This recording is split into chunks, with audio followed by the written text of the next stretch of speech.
Nós vamos começar hoje a Epístola de Paulo aos Romanos. Existem algumas cartas e até livros na Bíblia que a autoria é questionada por pesquisadores, estudiosos, historiadores, mas a carta aos Romanos, ela não é uma dessas cartas. Existe um consenso muito grande sobre a autoria, que no caso é de Paulo, como nós vemos lá no primeiro capítulo, no versículo. Paulo, servo de Jesus Cristo, chamado para ser apóstolo, separado para o Evangelho de Deus. Então é um consenso praticamente unânime de que realmente Paulo é o autor dessa carta. Apesar de Paulo ser o autor, ele contou com o auxílio de um escriba, que era uma prática bem comum para estar escrevendo essa carta. E esse escriba a gente vê lá no capítulo 16, versículo 22.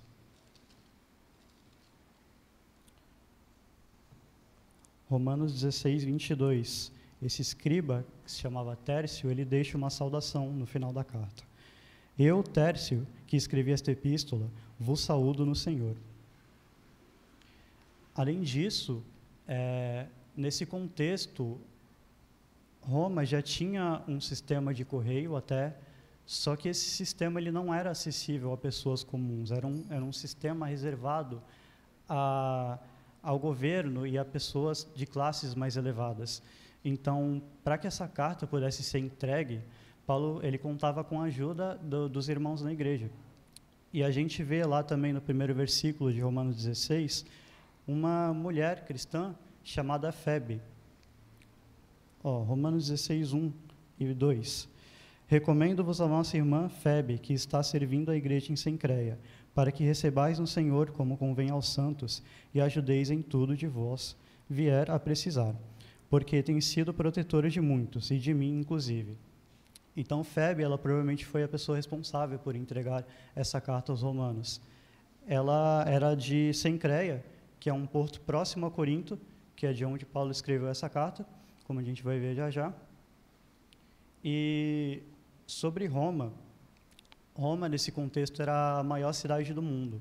Ela era a capital do Império Romano, e ela era uma cidade tão desenvolvida, tão rica e bem estruturada, que existia um ditado que dizia: todos os caminhos levam a Roma. Roma era tão grande e tão influente que, até hoje, em algumas áreas do conhecimento, como arquitetura e direito, ainda tem influência de Roma. Apesar de ser uma cidade tão grande, ela era muito marcada por desigualdades sociais, divisão de classes, e ela tinha também uma grande massa de escravos, uma estimativa de mais ou menos 600 mil escravos em Roma, que dá mais de 50% da população, 50%. Roma também era uma cidade muito tolerante quanto à diversidade religiosa. Tinha uma diversidade muito grande de cultos diferentes, deuses diferentes em Roma. E Roma tolerava, sim, esses diversos cultos diferentes, porém com uma condição: que o imperador de Roma ele fosse adorado também como um deus. E aí a gente já começa a ver aqui uns possíveis conflitos para o estabelecimento da igreja, porque eu, como servo de Cristo, eu não quero reconhecer o imperador de Roma como meu Deus, ele não é para mim. Então, a gente começa a perceber uns desafios que a igreja enfrentava para se estabelecer no começo. Chega a um ponto, a gente está estudando Efésios também, terça-feira, e são tantos desafios que realmente, se não fosse da vontade de Deus, provavelmente seria para dar errado, porque muitos desafios mesmo. A igreja ela vivia sufocada não só por essa questão, mas também pelo conflito com o judaísmo. Muitos judeus que não aceitavam a Jesus como Senhor. Porém, existia também um conceito chamado religião lícita.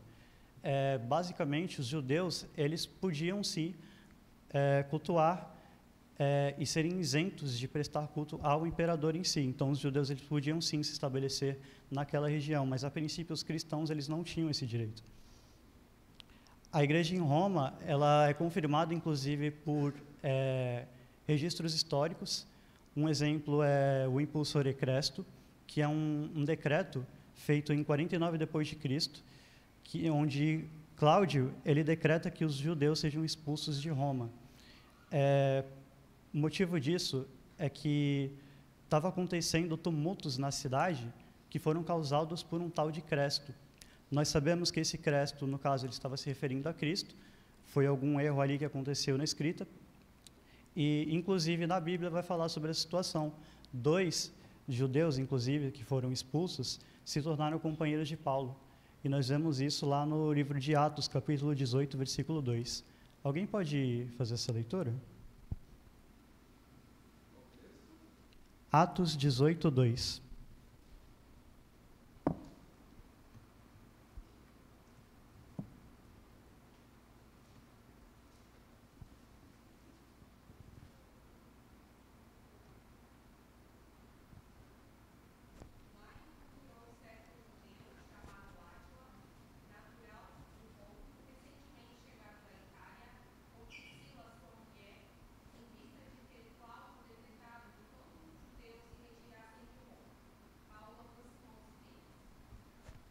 Então, Priscila e Áquila, que se tornaram companheiros de Paulo, eles estavam envolvidos nessa expulsão dos judeus que aconteceu, e a gente vê a confirmação na Bíblia. Nós não sabemos exatamente como surgiu a igreja em Roma, não tem esse relato, também não vemos nenhuma evidência de que algum apóstolo teve um envolvimento direto com o surgimento da igreja em Roma, mas a gente pode chegar a algumas conclusões baseadas em eventos e trechos bíblicos que podem ou não explicar como que realmente aconteceu. Uma dessas possibilidades, lá em Atos 2, vai relatar a presença de forasteiros romanos durante a festa do Pentecostes. Alguém pode ler lá em Atos 2, versículo 10?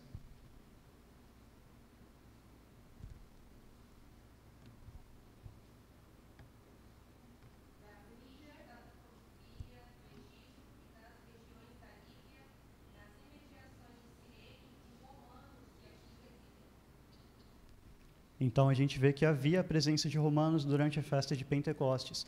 Provavelmente, os judeus de Roma, eles viajaram para Jerusalém para cumprir a celebração do Pentecostes.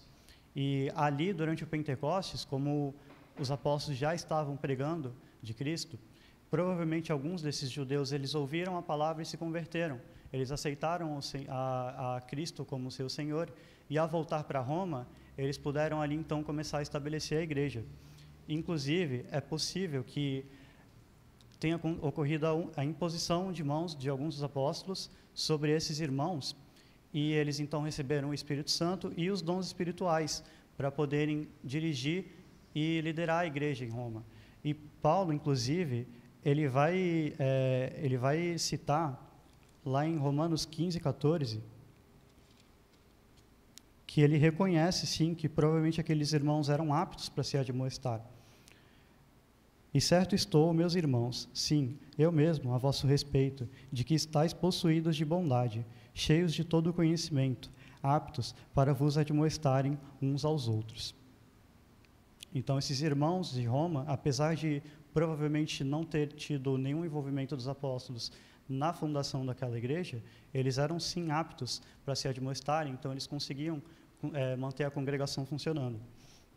Outra possibilidade é que tenham sido os convertidos de Paulo, que ele cita lá em Romanos 16, lá no finalzinho da carta, onde ele faz as saudações. Pode ser que alguns desses companheiros de Paulo, os convertidos de Paulo, tenham viajado para Roma e estabelecido lá a igreja. Porém, talvez essa igreja tenha sido estabelecida até mesmo antes da conversão de Paulo, como a gente vê lá em Romanos 16, no versículo 7. Saudai a Andrônico e Júnias, meus parentes e companheiros de prisão, os quais são notáveis entre os apóstolos e estavam em Cristo antes de mim. Então, existiam sim ali irmãos que já eram convertidos antes de Paulo, e talvez eles já estavam fazendo esse trabalho na igreja de Roma, antes mesmo da conversão de Paulo. O catolicismo parece acreditar que o apóstolo Pedro, ele viajou para Roma e serviu como bispo na igreja por 25 anos até a sua morte. Porém, não existe nenhuma comprovação de que isso realmente aconteceu. E, muito pelo contrário, existem algumas formas de a gente ver que parece que Pedro não estava lá de verdade, porque o apóstolo Paulo, ele não cita Pedro na carta de Romanos, lá no capítulo 16, quando ele faz as saudações. Ele também não cita Pedro na primeira prisão em Roma, nas cartas de Efésios, Filipenses, Colossenses e Filemão. Ele também não cita Pedro lá na sua segunda prisão, na carta de 2 Timóteo. Enfim, independentemente da origem, a gente sabe que a igreja, sim, já estava estabelecida e que Cristo já era conhecido na região de Roma, lá mais ou menos na década de 50 depois de Cristo. Essa igreja a gente vai ver que era composta tanto por gentios como judeus. Não tem como saber a porcentagem exata, mas é provável que houvessem mais gentios do que judeus, por 2 motivos. O primeiro desses motivos é que a expulsão dos judeus, como a gente tinha visto agora há pouco, decretada por Cláudio, então provavelmente esses judeus foram expulsos, ficou mais gentios cristãos naquela região. E também a saudação que Paulo faz, lá em Romanos 16, ele cita 28 nomes, dos quais poucos desses nomes são perceptivelmente judeus. Sobre a origem da carta, Paulo ele vai escrever essa carta durante a sua terceira viagem missionária. Na sua terceira viagem missionária, o objetivo dele não era fundar novas congregações, mas sim visitar as congregações que ele já tinha fundado e fortalecer os irmãos, ajudar aquelas congregações a continuarem crescendo. Então, ele vai, durante essa viagem, permanecer ali na Grécia, mais especificamente em Corinto, durante um período de 3 meses, que é quando provavelmente ele escreveu a carta. E a gente pode visualizar isso baseado em alguns versículos. Já a gente vai ver, mas a carta aos Romanos foi escrita mais ou menos ali no período de 55 a 58 depois de Cristo, uns 25 anos após a ressurreição. E vamos ver lá em Atos 20, do 2 ao 3.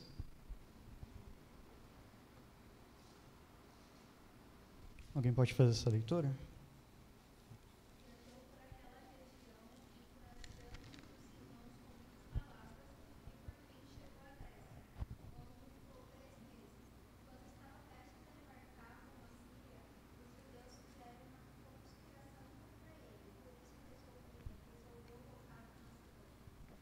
Então, esse aqui é o contexto onde a gente vê que Paulo estava em Corinto, e a partir de Corinto, depois disso, ele pretende ir para Jerusalém levar as coletas feitas entre as igrejas para auxiliar os cristãos na Judéia. Conforme a gente vê lá em Romanos 15, 25 a 26, vai confirmar, inclusive, que ele estava fazendo essa viagem.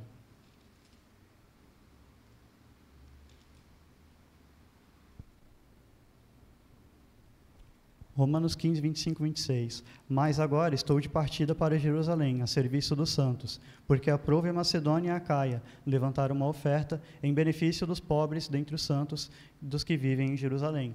Então, durante a carta de Romanos, a gente vê uma confirmação de que realmente foi o período em que ele esteve ali em Corinto. Outro indício disso também é o fato de que Febe, que é mencionada lá no final da carta, ela era ali da região de Cencreia, que era um porto próximo a Corinto, então Paulo provavelmente estava ali em Corinto nesse momento. E também nós vemos a saudação de Gaio, que foi anfitrião de Paulo, e Erasto, que era o tesoureiro da cidade. Não fala que cidade, mas a gente pode relacionar ele ali a Corinto, lá em outro livro. Mas primeiro vamos ver aqui em Romanos 16, 23. Ele vai dizer: saúda-vos Gaio, meu hospedeiro e de toda a igreja. Saudai-vos Erasto, tesoureiro da cidade, e o irmão 4. Então, Gaio, ele é mencionado lá em 1 Coríntios também. 1 Coríntios 16, 23. Alguém pode fazer essa leitura?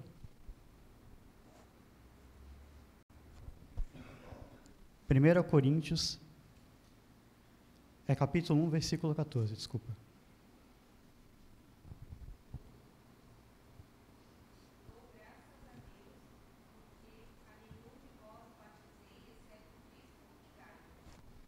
Então, quando Paulo escreve essa carta para a igreja em Corinto, ele menciona Gaio. Então, ele menciona também que foi batizado por Paulo. Então, a gente confirma que Gaio era da igreja de Corinto. E sobre Erasto, a gente vê lá em 2 Timóteo 4, 20.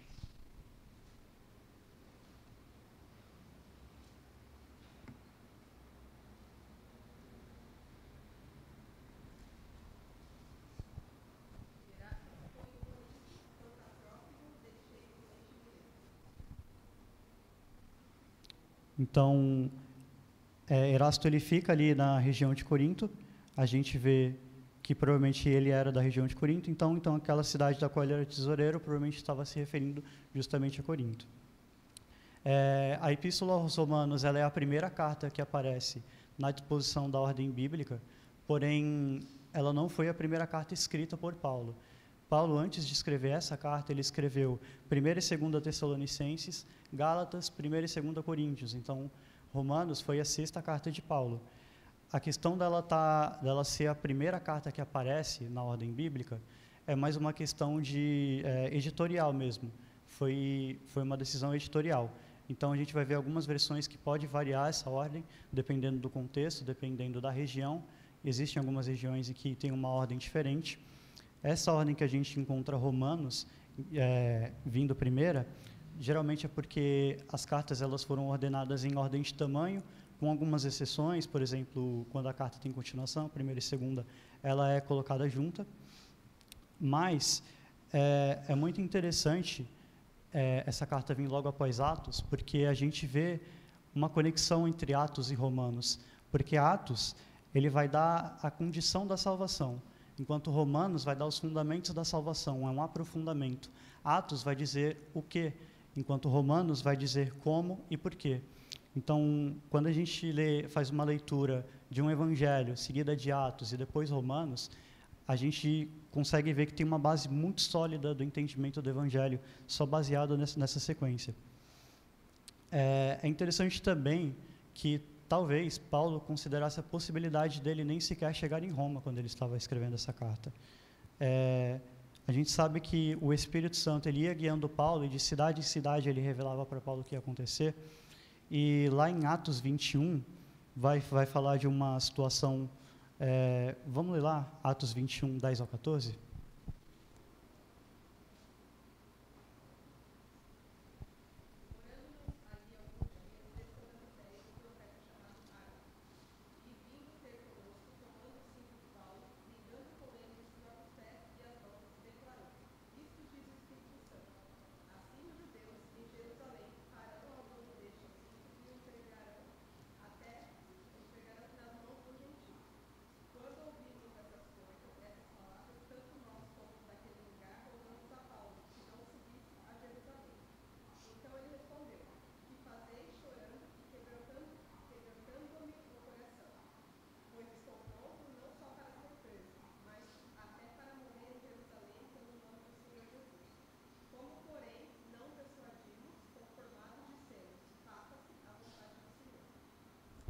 Então, teve aquela revelação de que Paulo ele ia ser preso quando chegasse em Jerusalém. E os irmãos eles estavam preocupados com Paulo, eles não queriam deixar Paulo ir, só que Paulo ele vai falar que ele está disposto a morrer pelo nome do Senhor. Então, talvez ele estivesse considerando essa possibilidade de ele realmente morrer lá. Então, quando ele escreve essa carta, talvez ele talvez ele considerasse a possibilidade de não chegar em Roma. A primeira certeza que ele vai ter dessa chegada em Roma, a gente vê lá em Atos 23, 11.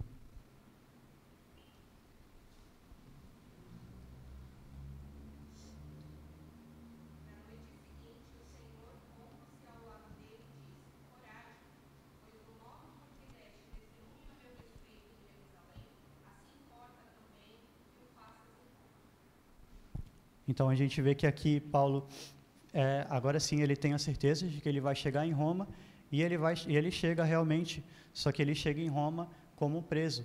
Ele é preso em Jerusalém, e lá ele é levado a julgamento, e ele escolhe ser julgado por César, porque era um direito dele como cidadão romano.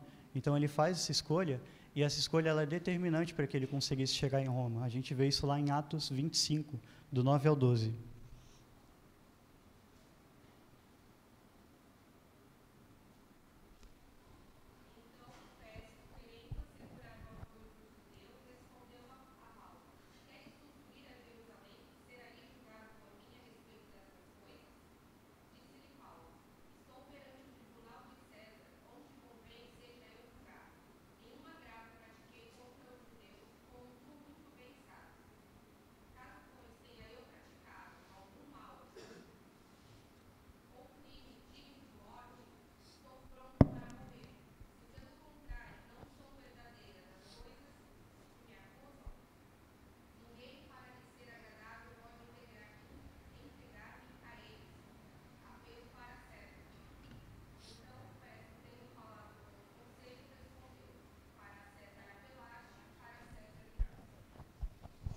Então, Paulo faz essa escolha, ele consegue chegar em Roma como um prisioneiro, e ele permanece lá em Roma como um prisioneiro, porém, a gente vai ver que ele tem, mesmo sendo prisioneiro, ele tem a liberdade de continuar o seu trabalho.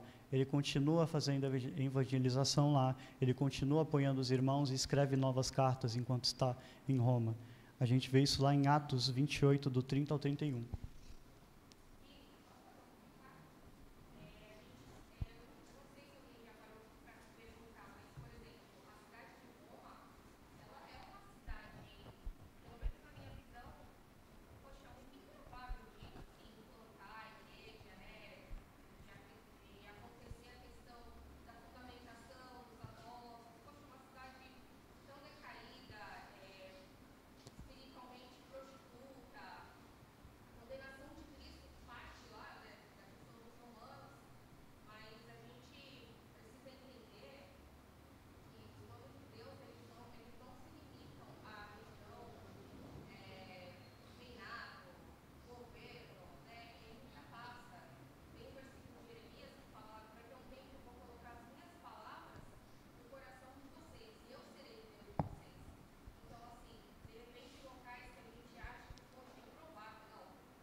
Obrigado, Tami. Sim, a gente vê em vários contextos, né, que a igreja ela foi muito sufocada, né, no começo. Eram muitas religiões em volta, era muita dificuldade para se estabelecer. Mas mesmo assim, deu certo. A gente vai ver, inclusive, mais para frente, que a igreja de Romanos ela tinha uma reputação boa quanto à fé dos irmãos, né? Então ela conseguiu crescer bem ali, mesmo sem ter tido aparentemente o envolvimento dos apóstolos, né, na sua fundação.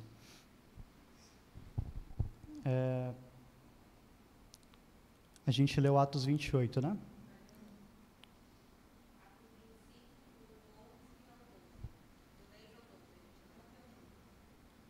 Então, depois disso, Paulo ele vai chegar em Roma como prisioneiro, só que lá em Roma ele tem a liberdade de continuar o trabalho, e ele continua evangelizando, continua apoiando os irmãos, ele escreve novas cartas enquanto estava em Roma, e a carta aos Romanos, o objetivo dela, diferente de algumas outras cartas, não era tratar de problemas internos específicos daquela região, daquela igreja. Embora houvessem, sim, possíveis, prováveis conflitos que iam acontecer lá, e Paulo vai tratar, sim, de algumas situações, como, por exemplo, o fato de, pela igreja ser composta tanto por judeus como gentios, a gente vê em outros contextos que alguns judeus eles queriam obrigar, né, os gentios a realizarem as práticas judaicas, e Paulo vai falar, não é assim. Então, existem essas dificuldades, mas a carta de Romanos, o objetivo principal dela não é tratar de problemas internos daquela congregação. Paulo ele escreve a carta de Romanos com o objetivo de anunciar ou preparar a sua chegada naquela igreja. A igreja de Romanos era um lugar que Paulo nunca tinha visitado antes, e ele também não tinha participado do estabelecimento daquela região. Então era algo meio novo, é algo que a gente não vê sendo algo muito comum, porque Paulo ele costuma visitar as igrejas, ou escrever carta para as igrejas que ele tinha fundado, que ele já tinha visitado. E por conta disso, talvez, inclusive, fosse necessário para Paulo, através dessa carta, evidenciar o seu apostolado, né? Porque a gente sabe que existiam acusações ali contra Paulo sobre ele ser um apóstolo autodesignado. Existiam também falsificadores que ficavam colocando confusão nas igrejas, né? Ensinando falsas doutrinas, confundindo o evangelho. Então, essa carta, Paulo também vai fazer uma exposição teológica, justamente para preparar a igreja contra essa situação. Ele vai falar sobre os princípios básicos do Evangelho, desde lá de quando a gente era prisioneiro do pecado até a liberdade através de Cristo, passando, né, pelo reconhecimento da necessidade que a gente tem da graça de receber de Deus algo que a gente não poderia fazer por nós mesmos. Só que ele não vai se limitar a esses conceitos básicos, até porque, como a gente vai ver, a igreja em Corinto já era bem estabelecida, ela era conhecida por ter uma fé muito forte. Então, ele não vai ficar só nesses conceitos, até porque existe uma diferença entre evangelizar e pregar, né? Como o Ailton estava falando ontem na escola da Bíblia. Então, a gente não vai chegar para uma congregação já estabelecida e ficar falando, Cristo morreu na cruz, é o óbvio, né? É o básico. Então, ele vai tratar, sim, de assuntos mais aprofundados, mais práticos também. E ele também esperava encontrar ali, ele vai mencionar no versículo mais à frente, uma edificação mútua. Ele esperava que aqueles irmãos em Roma também pudessem fortalecer a Paulo. Outro objetivo que Paulo tinha, escrevendo essa carta, é que ele planejava chegar na Espanha. E a igreja em Roma era um ponto estratégico para Paulo conseguir chegar na Espanha. Então, ele contava com o apoio ali dos irmãos em Roma. A gente vê isso lá em Romanos 15, 23 e 24.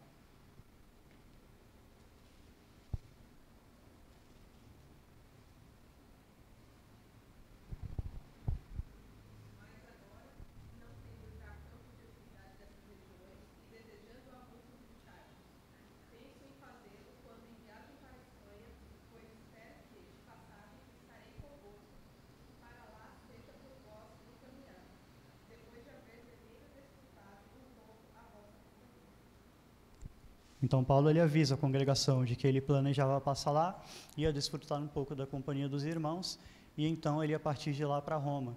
E Paulo ele costumava planejar muito bem os seus objetivos, né, em Roma, sendo um ponto estratégico para justamente ele conseguir chegar em Roma, fazia parte ali do trajeto dele. Alguns dos temas que Paulo vai tratar na carta são, por exemplo, a justificação da fé em Cristo, né? Como através de Cristo nós podemos alcançar de forma gratuita a salvação, que é baseada na fé, não nas obras da lei, né? E essa graça, esse presente que Deus nos dá, é acessível a todos. Ele vai falar sobre a relação entre a fé e a obediência. Ele vai falar também sobre a vida nova no Espírito. Existe o conflito entre a antiga e a nova natureza de alguém que renasceu em Cristo. Nós que renascemos em Cristo não podemos viver como antes, porque nós estávamos presos no pecado, e através de Cristo nós fomos libertados. Então existe esse conflito entre a nossa antiga natureza e a nova natureza. Ele também vai dar algumas exortações práticas, conselhos para a vida cotidiana, né? Coisas que a gente pode aplicar no nosso dia a dia. Então, a Carta aos Romanos ela é muito completa, ela é atemporal. Ela é uma carta que Paulo escreveu aos romanos, mas a gente poderia dizer que é a carta de Paulo para todos, né? Porque realmente a gente encontra o fundamento, a gente encontra coisas práticas que a gente pode aplicar no nosso dia a dia, até mesmo hoje. Paulo também vai fazer 74 citações às escrituras hebraicas. Por que disso? Porque as escrituras hebraicas, que hoje nós conhecemos como Antigo Testamento, era a referência, era a base do conhecimento que os judeus tinham. Então, Paulo ele vai usar essas escrituras justamente para autenticar Cristo, para mostrar como tudo aquilo que tinha acontecido sobre Cristo, sobre o Evangelho, já tinha sido prometido. Então, ele, através da escritura, ele vai mostrar, né, para o povo, para os judeus, que Cristo realmente era o Messias que ele estava esperando. Vamos começar a leitura lá, então? Romanos 1:1. Eu vou ler o versículo 1 e depois eu vou pular lá direto para o versículo 7. Romanos capítulo 1, versículo 1 e depois o 7.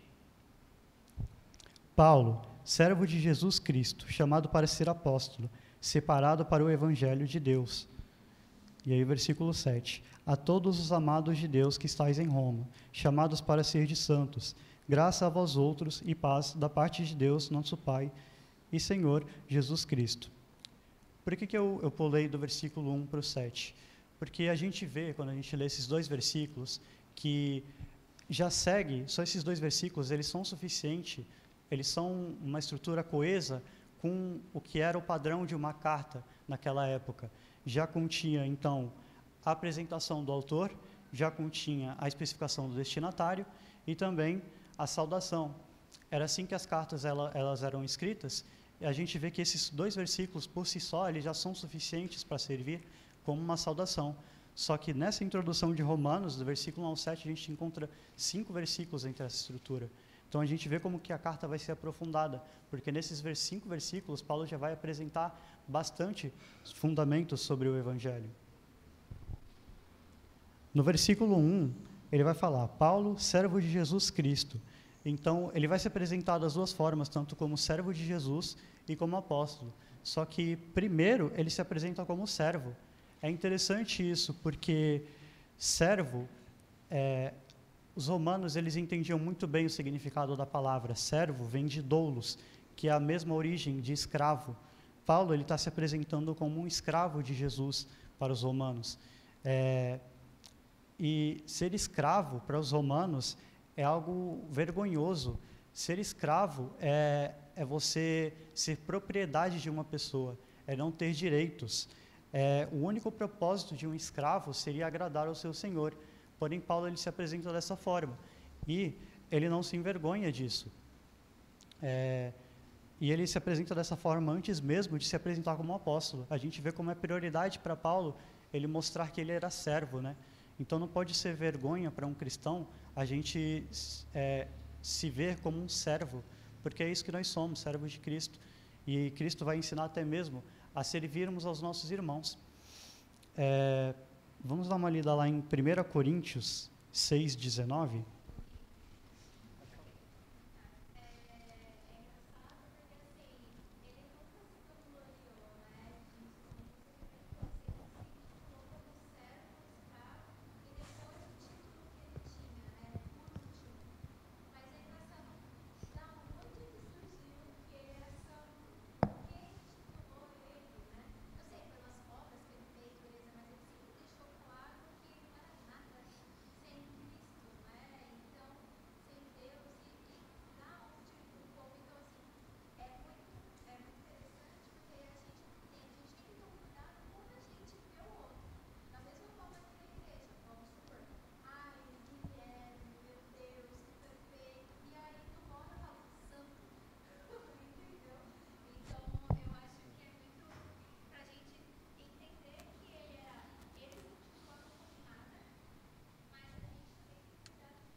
Obrigado, Thaisa. Alguém pode fazer a leitura lá em 1 Coríntios 6:19? Ou não sabeis que o vosso corpo é o templo do Espírito Santo que habita em vós, proveniente de Deus, que não sois de vós mesmos? Então, o nosso corpo ele é templo do Espírito, né? Nós pertencemos a Cristo. E nós fomos comprados por um preço, né? E que preço é esse? É o preço de sangue. Sangue do Cristo. Sangue que preço que Ele pagou para comprar a sua igreja, né? E esse é o Senhor que nós servimos. É por isso que Paulo, ele tem tanta alegria em servir a esse Senhor, ele não se envergonha. Porque o Senhor que nós servimos é um Senhor que Ele se sacrifica pela gente. É um Senhor que serve, né? Não é algo que a gente esperaria, né, de um Senhor naquele contexto, naquela época, de alguém que tinha escravos, né? Então, é algo diferente. Depois de se apresentar como um servo, então, a gente vai ver lá, chamado para ser apóstolo. Aí sim, ele se apresenta como apóstolo. Porém, a gente vai ver que Paulo mesmo, ele não se considerava digno de ser chamado apóstolo, né?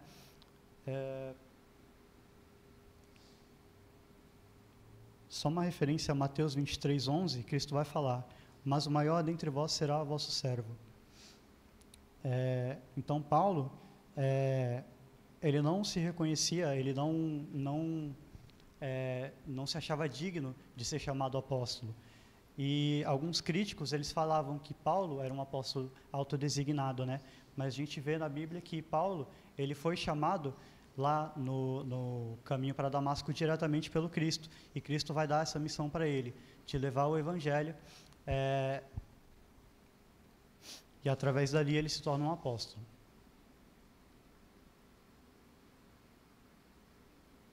Depois disso, Paulo ele vai falar da sua missão, separado para o Evangelho de Deus, e é interessante essa parte, separado para o Evangelho de Deus, porque se a gente for parar para pensar, o significado de Evangelho é uma boa notícia, né? Então isso tem 3 implicações. Para ser uma notícia, foi alguma coisa que aconteceu, é um fato, né?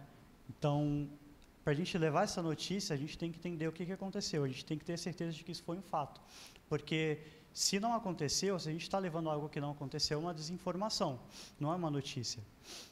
A segunda implicação que isso tem é que foi algo relevante. Para se tornar uma notícia tem que ser algo importante, né? Já pensou, eu falo para você, homem de 22 anos atravessa a rua. Isso não é uma notícia, né? Que relevância tem isso? E a terceira implicação é que essa notícia ela é boa. Então, se essa notícia é boa, as pessoas elas vão querer ouvir essa notícia. E é interessante, né? Porque para a gente ter a vontade de levar o Evangelho, para a gente ter a vontade, né, de compartilhar com as pessoas o Evangelho, a gente tem que entender que ele é bom. E eu imagino que qualquer um gostaria de receber a notícia, né, de que ganhou 10 mil reais. É uma boa notícia, não é? Só que esse Evangelho, essa mensagem que Paulo está levando, é algo ainda melhor. Por quê? Porque não é algo que nós poderíamos alcançar, não é algo que nós poderíamos merecer por conta própria. Nós só fomos nós só fomos receber essa graça, esse presente através de Cristo, através do seu sacrifício. E existe hoje uma perversão muito grande do Evangelho. Muitas pessoas não querem ouvir essa mensagem, muitas pessoas não querem ouvir Jesus, justamente porque o Evangelho é pervertido, justamente porque é pregado coisas que não condizem com o que está escrito. E a gente vai ver lá, em Mateus 23, Jesus vai falar para os escribas que eles impõem fardos pesados para as pessoas, fardos que nem eles mesmos querem carregar. E através disso, eles não estão entrando no reino, e eles também impedem que as pessoas entrem. E Jesus vai falar para eles, ai de vós, ai de vós. E quando Jesus fala ai de vós, a gente sabe que a consequência é grave, que o assunto é sério. E Jesus vai falar que o jugo dele é suave e o fardo dele é leve. Justamente por isso, né? Porque, poxa, a gente vê que teve tanta perseguição no começo da igreja, como é que Jesus vai falar que o fardo dele é leve? Foi difícil para as pessoas começarem a se estabelecer na igreja, mas é justamente porque, se a gente for comparar a liberdade que nós temos agora com antigamente, no Antigo Testamento, poxa, é um negócio tão simples. A gente crê, a gente se arrepende, confessa a Cristo como Salvador, se batiza. A partir daí é obedecer, é amar. É algo tão leve, tão prático, tão simples da gente entender e executar, né? Se a gente for ver lá o livro de Levítico, por exemplo, é um livro tão maçante de ler, é muito maçante de ler Levítico, porque é muita exigência.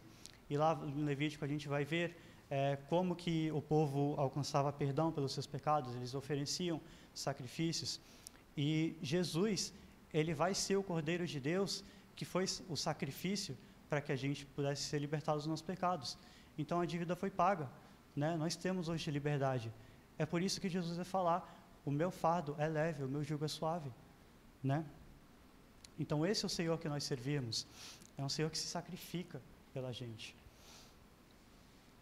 Dá tempo de seguir? Dá tempo.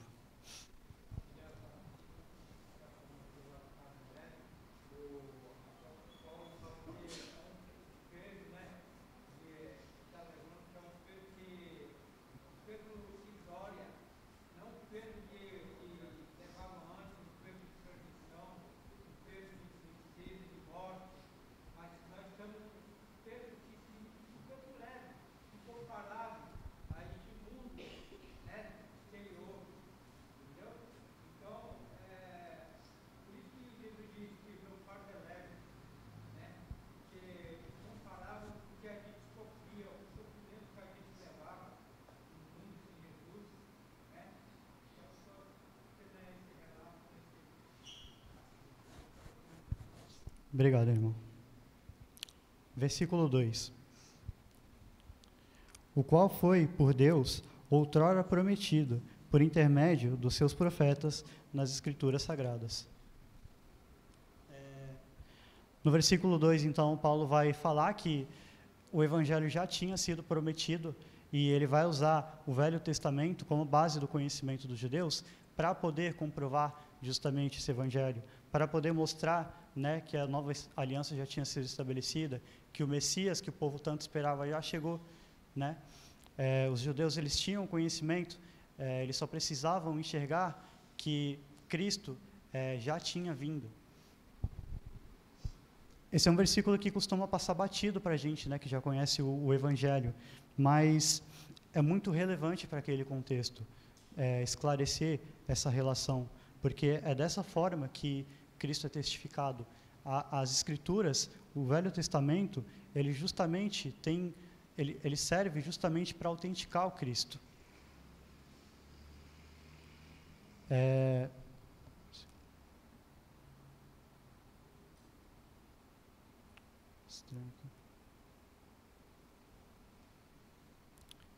E como eu tinha falado, ao longo da carta de Romanos a gente vai ver 74 citações de escrituras, então é tão relevante, né, que Paulo ele vai utilizar com frequência, sim, para autenticar. Vamos ler o capítulo 3, o versículo 3 e 4 agora.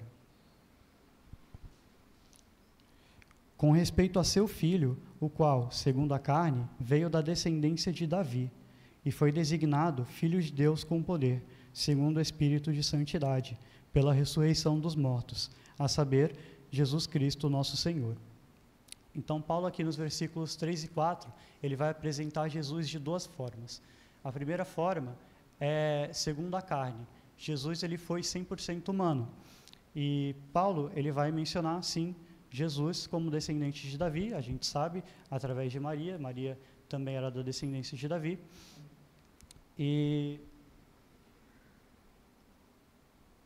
alguém pode ler lá em Jeremias 23, 5?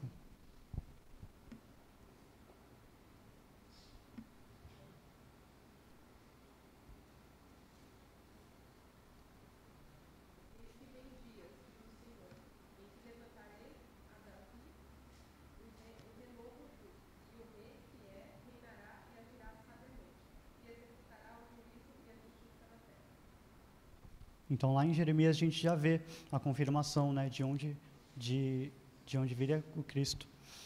E existe um contraste entre o versículo 3 e o versículo 4, porque enquanto no versículo 3 ele apresenta Jesus segundo a carne, como 100% homem, no versículo 4 ele vai apresentar segundo o Espírito, né, como Filho de Deus. E Paulo, no versículo 4, ele vai falar...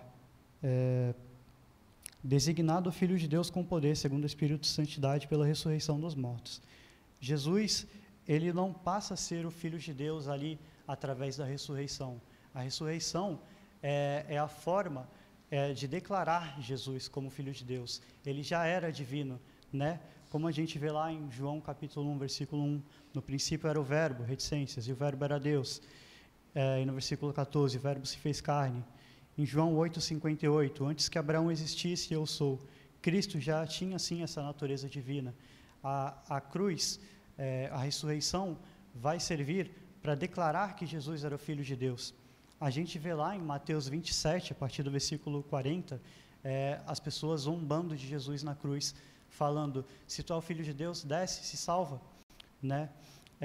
A crucificação, ela foi uma forma do mundo rejeitar a Cristo e dizer que ele não era o Filho de Deus, mas a ressurreição foi a forma de Deus dizer que, na verdade, ele é, sim, o seu Filho.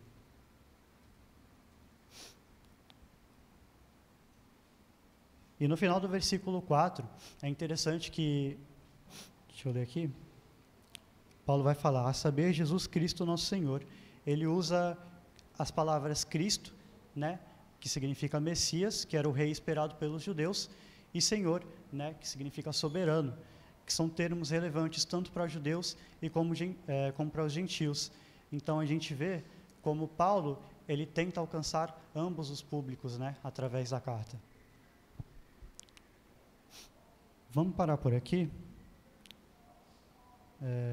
Deu tempo, né? Tá bom, então vamos finalizar. A partir da próxima aula a gente continua, então, no versículo 5. Tá bom?